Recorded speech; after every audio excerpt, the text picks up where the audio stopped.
Welcome to Gaia's Love, a podcast of brief messages to help humanity bridge the gap to the new earth. My name is Vivienne Gerard. It is my delight to be a scribe for consciousness today, sharing the wisdom that flows through from Source. Here we go.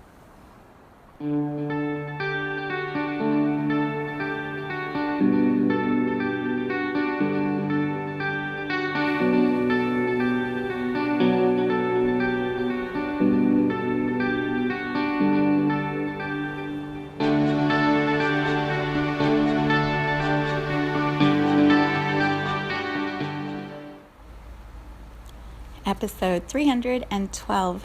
It is Tuesday.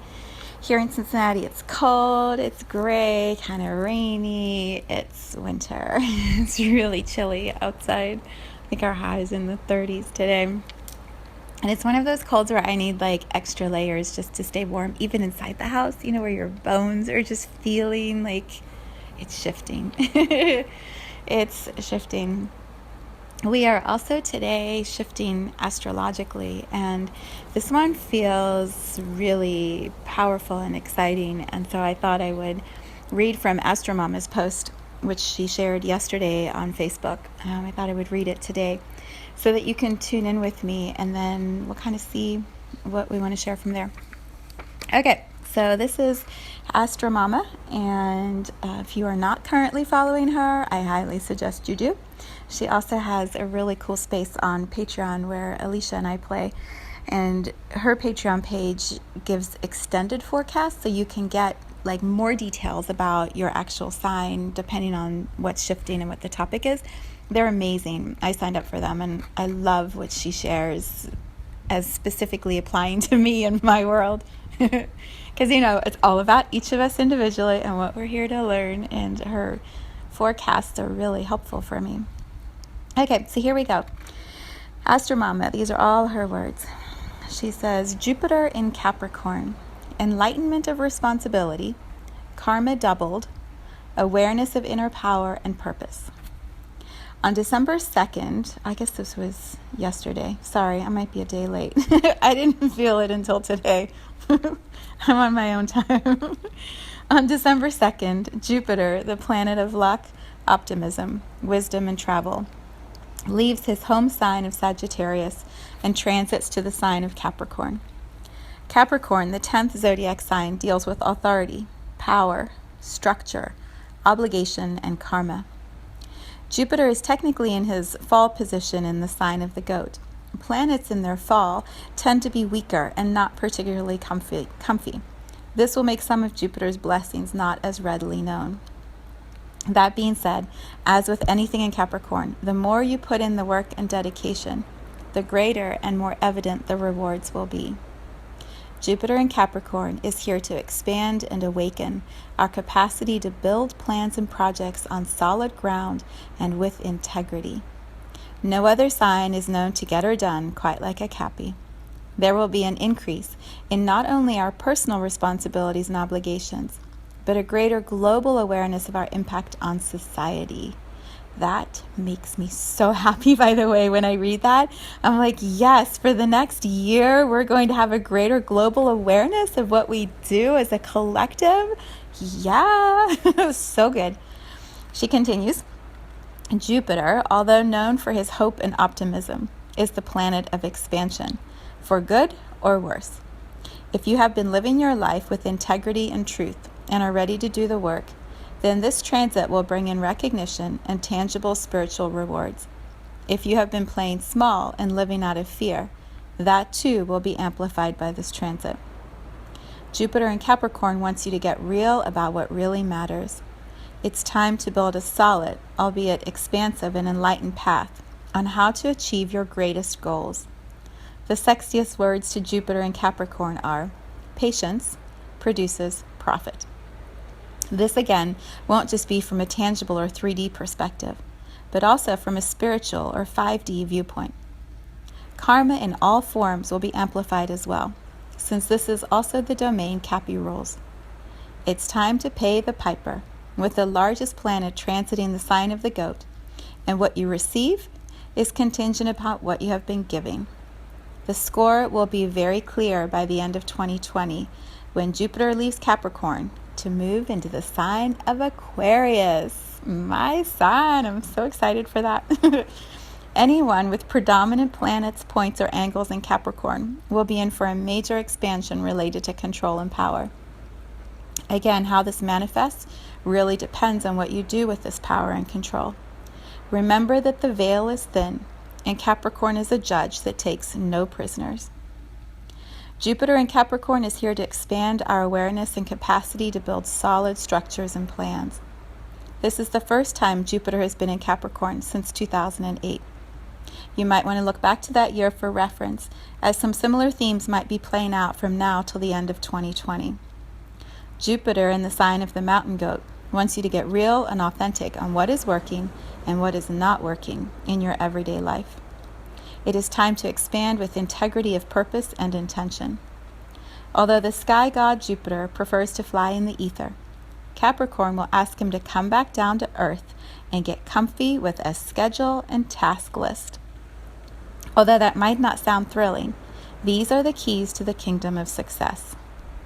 Jupiter in Capricorn is here to expand our awareness of integrity and hard work, bring forth enlightenment within our personal responsibilities, and reset the karmic scales of justice. Thank you, Sarah Hayes, Astromama, for just once again your amazing clarity and wisdom, and a 1-year forecast. It's so good. And then what she added about Aquarius and Gemini, which are my other signs, what? It's amazing. It's amazing. So what I thought might be helpful is an example.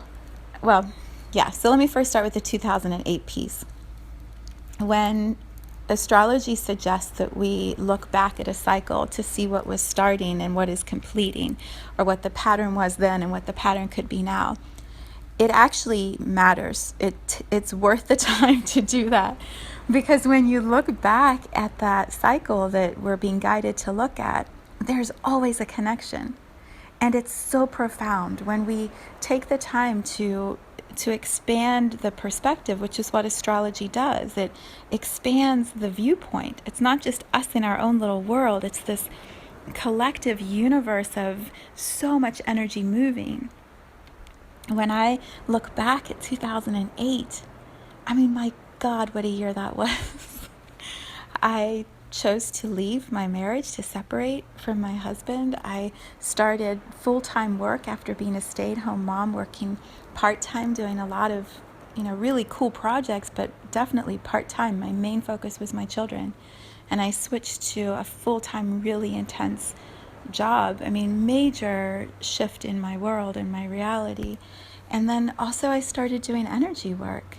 At that same time is when I began learning about energy and the way, remembering about energy and diving into my own healing practice and getting support from a coach. I did so much healing starting in 2008 all the way through 2012. And, those years were such hard, deep, powerful, soul searching times for me, and that cycle that started was absolutely laying the groundwork for where I am right now, for where Jupiter is bringing in the next round of expansion.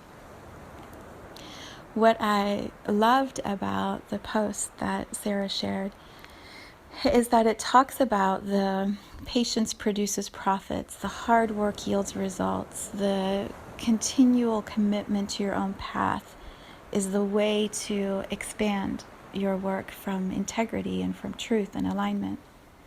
And that is the path I have been walking, is slow and steady.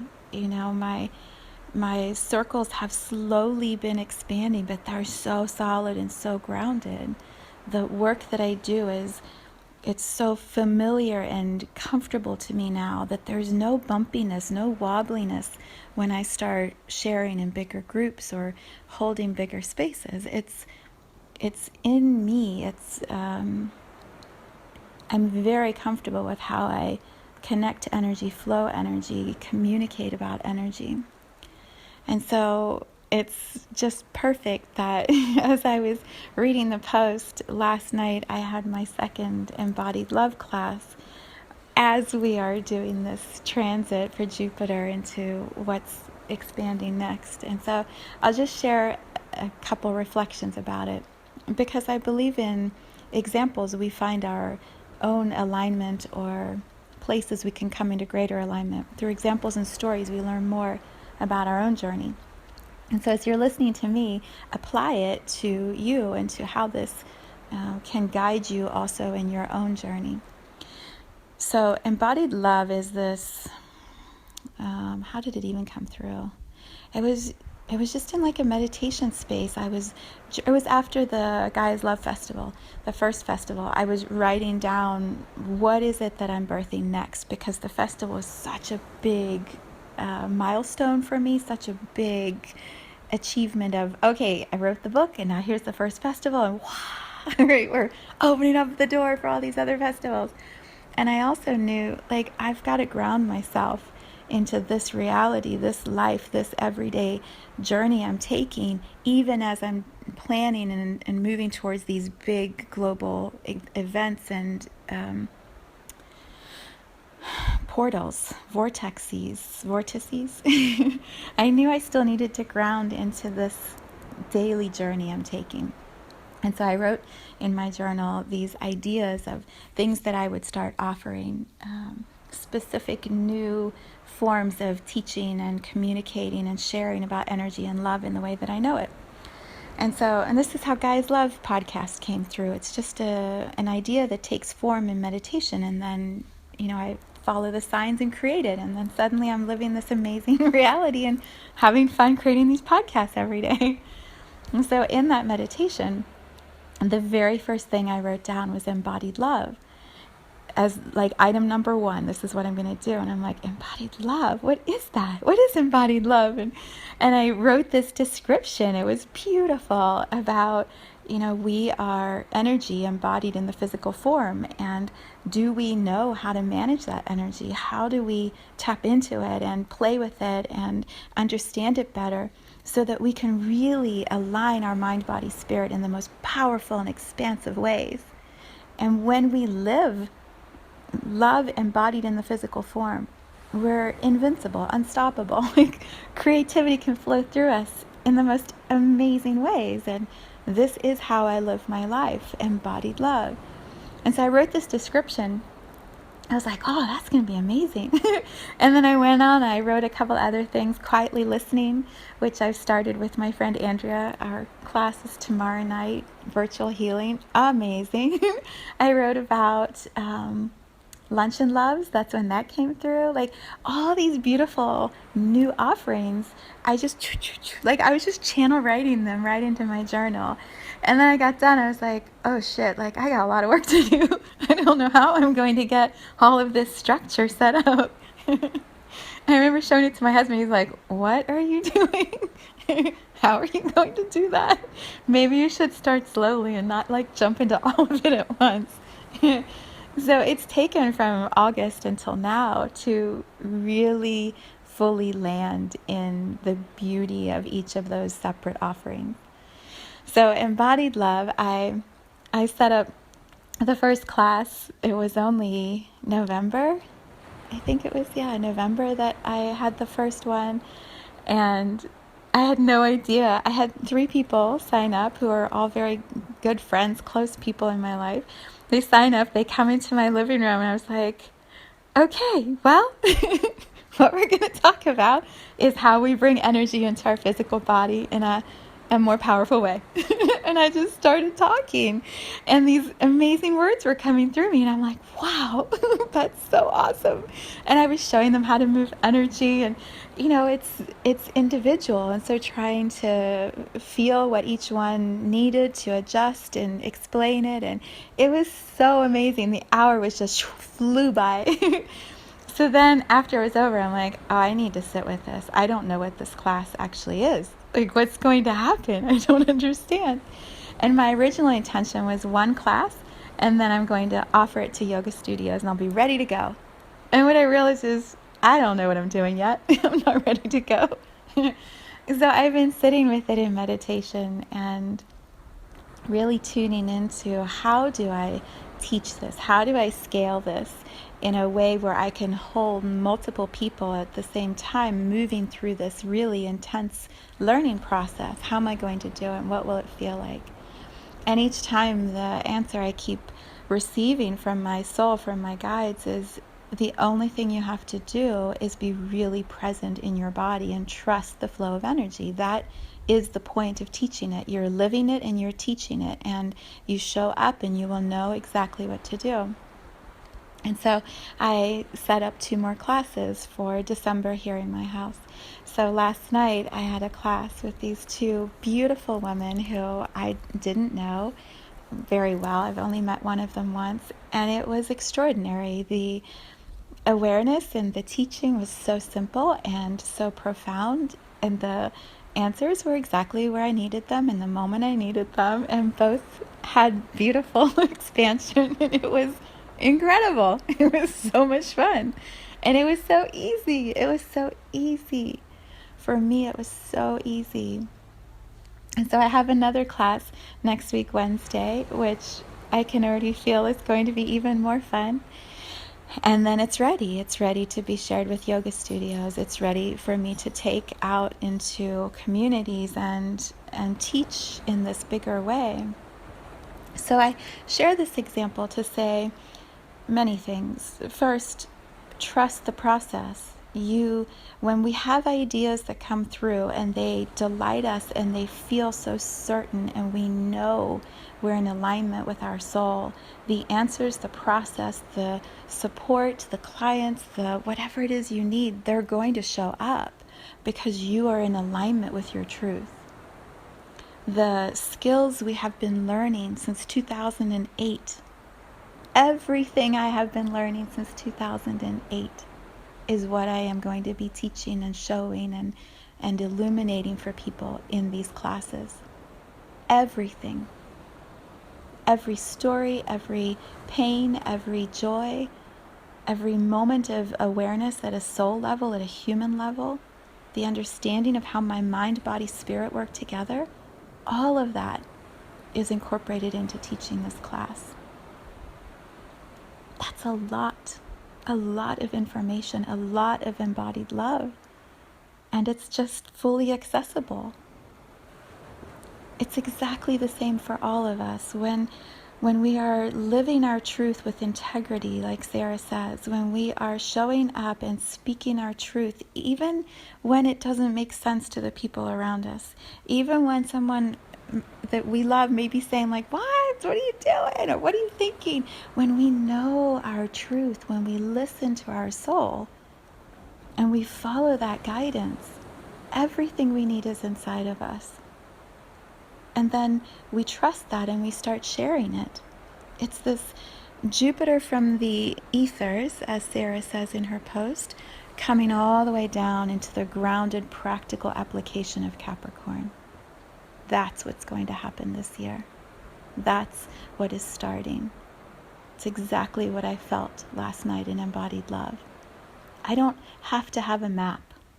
I know what it feels like. I know what I have access to, and so that love, it's already embodied in me. I am teaching what I know. I am teaching what I'm living. That's what's possible for all of us. We start sharing. This is the impact. How did she say it? We have our own individual responsibility and karma that we're healing and completing, and also we are concerned with, or I have to look at her exact words, but we are aware of our global impact on society. It's time to share it. Those things we know, we solidify it within ourselves, and then we start sharing it with the world. And watch out, world. It's so good.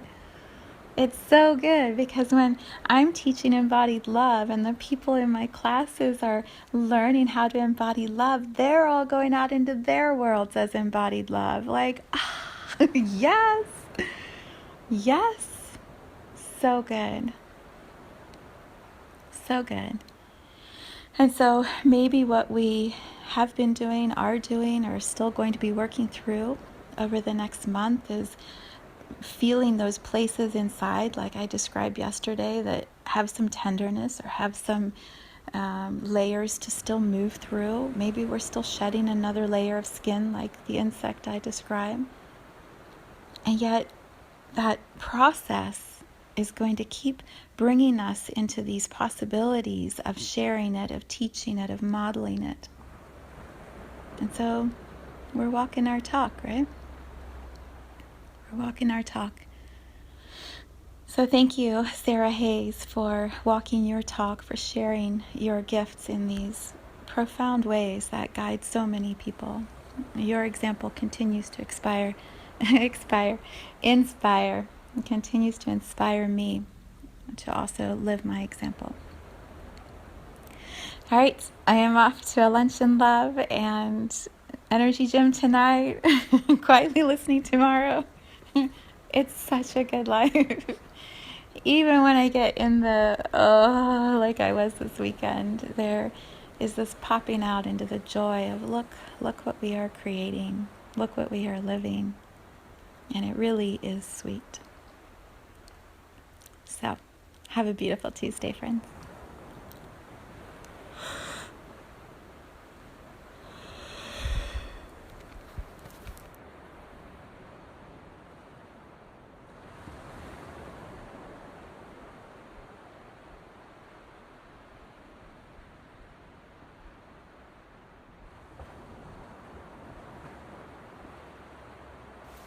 Thank you for tuning in to this vibration of pure love. I invite you to join me on Sunday mornings for an hour of meditation, visualization, and energy healing, where we realign our mind, body, spirit with Gaia and Source. You can learn more at mysouljourney.com. Let's take this message of Gaia's love out into all of our relationships and communities today. So much love from my heart to yours.